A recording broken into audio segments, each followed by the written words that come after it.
Hello friend, welcome to SMCA Live. This is Vakil Akhtar, International FIDE instructor. Today I'm going to show you a game of two grandmaster and it's a very interesting game. We will see opposite side castling and then we'll see how the players making plan to checkmate each other. Let's start the game. White has played e4, black replies with c5, knight f3, d6, d4, cd4, knight capture d4, knight f6, knight c3. So this is a normal Sicilian. And here black has played g6. Now this opening has become Sicilian dragon. After seeing g6 on the board, white has decided to do long castling. Because now he thought it's easy for him to open the rook file. He can simply play h4, h5 to open the rook file. So he's decided that he should go for long castle and it will be easier for him to attack on the king side. So he played bishop to e3. Black has played bishop g7, f3.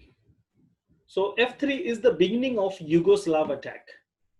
White is playing Yugoslav attack and black is playing Sicilian dragon. Black castle. White has played queen d2. Black has played knight to c6. Now once again we are into Yugoslav attack, Sicilian dragon. Here white has three options. White can play bishop to c4. White can do long castle, or white can also play pawn to g4. So these are the three options. And here white has decided to play bishop to c4. Black has played bishop d7. White did long castle. Black has played knight e5, attacking this c4 bishop. Bishop went back to b3. Queen came to f5. With queen a5, you can see black has also connected his rook. So both the players are done with their development. White's rooks are connected, even black's rooks are connected. So we are going to see a very interesting game here. How they're going to play this game forward, how they're going to attack each other. Okay, so after castle and everything, white starts with h4. The first step towards attacking the king side. Black moves his rook to c8. Rook f to c8. White plays h5. He's sacrificing his pawn. Okay, and it's a rook pawn, so he doesn't care much about this rook pawn. He wants to open the rook file anyway. Black takes the pawn.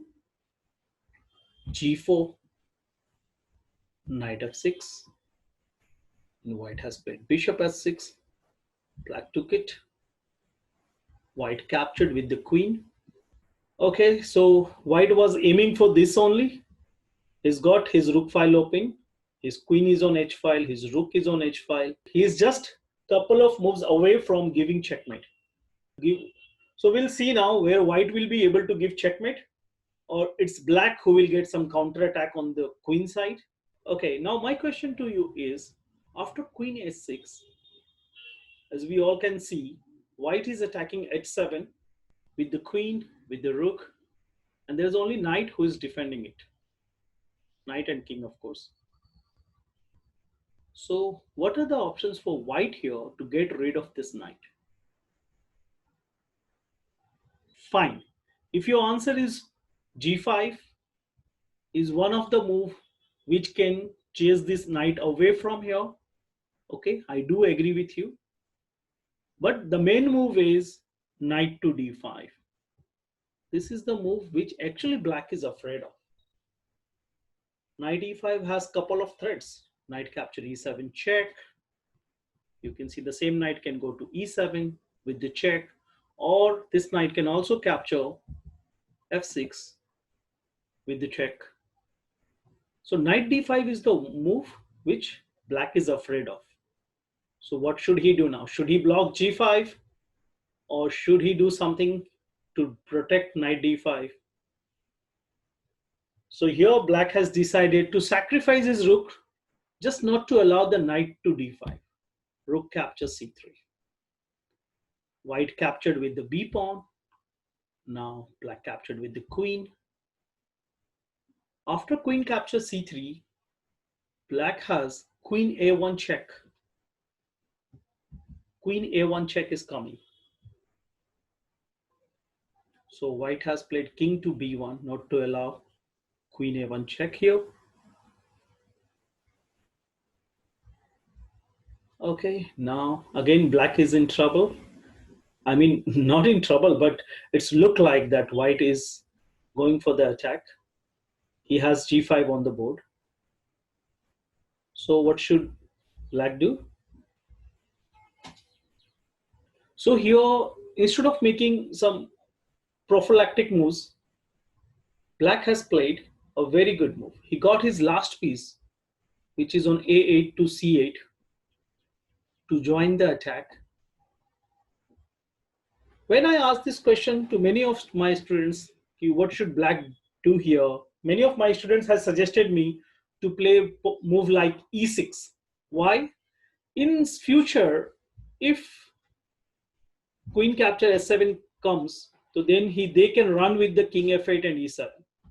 But here, what happened in the game is rook c8, which is more stronger than playing a prophylactic moves. White went with g5. Okay, now black has only one move, that is knight h5, which can stop white's attack for some time. Okay, white queen is trapped here. White has to do something to get going. So white has played rook capture h5. G takes h5, queen takes h5. Now white's plan is very clear. He wants to get his d rook to h1 and attack on s7 pawn. Okay, so once again, my question, what should black do? Okay, so once again, black didn't play any prophylactic moves here. Instead of going for a defensive move or passive move, black went for a counter attack with knight c4. Black himself threatening a one move checkmate on b2. Okay, white took the knight. Black captured with the rook. Now here white has to decide whether rook h1 is a good move or a blunder. So what do you think? Is rook h1 a good move? No, rook h1 is not a good move. Because if white plays rook h1, black will capture the knight with the queen, not with the rook. Of course, not with the rook. Queen, and after queen takes s7 check, king f8, queen h8 check, queen capture queen, rook capture queen, king g7. Black is okay. Black is piece up and he's doing well. He cannot lose this game anymore. He's winning. Black is winning. So at this point, of course, if you analyze properly, you will find the rook h1 is not a good idea here for white. But the problem is, how should white defend his d4 knight? If he plays a normal move like knight b3, then queen takes c2 check is there. And if he moves the rook to h1, as we already saw, queen captured d4. So what should white do here? So white has came out with a very good move, rook d3. Attacking queen, forcing black to take decision. Now here rook b4 and all is not so good for black, because after rook b4, white can block the check with the knight and white is doing okay, good, no problem. So black has played a very clever move in this position. He just maneuvered his piece and came out with the same threat. What he did here is queen e1 check, king b2, and queen f2. Very good move. Threatening c2 and also threatening on d4. Okay, what should white do here to defend again both the threats? His d4 is hanging, his c2 is also unprotected if he'll move the knight. It will get unprotected if he'll move the knight.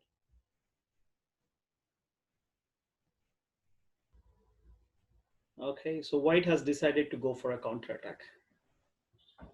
g6, threatening mating 2. Can you see how? If suppose rook d4, then white will play queen s7 check, king f8. Queen f7 checkmate, or even queen h8 is a checkmate. Even queen h8 is a checkmate, but queen f7 checkmate. Fine. So rook d4 is not working because of mate in 2. So black took the pawn with the h file pawn, hg6.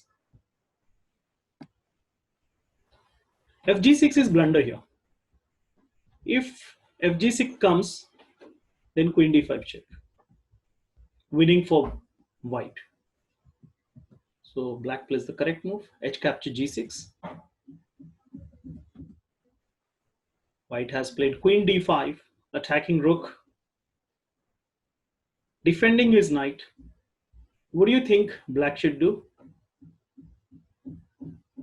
Okay, so once again you must be thinking that black should play rook b4 check here. But no, black didn't play rook b4 check. That's very obvious. Black has played a very clever move. Bishop to e6. Defending his rook with the bishop and also attacking the queen. A counter-attack move. Now, white's to play here. White has decided to play knight capture e6. Attacking this, taking the bishop. Black took on c2 now with the check. King a3 and rook a4 checkmate. So this is a 28 moves game we saw right just now, where both the sides were attacking each other's king. Finally, the black who got victorious and won this interesting game. Thanks for watching. See you in the next video. Bye-bye. Take care.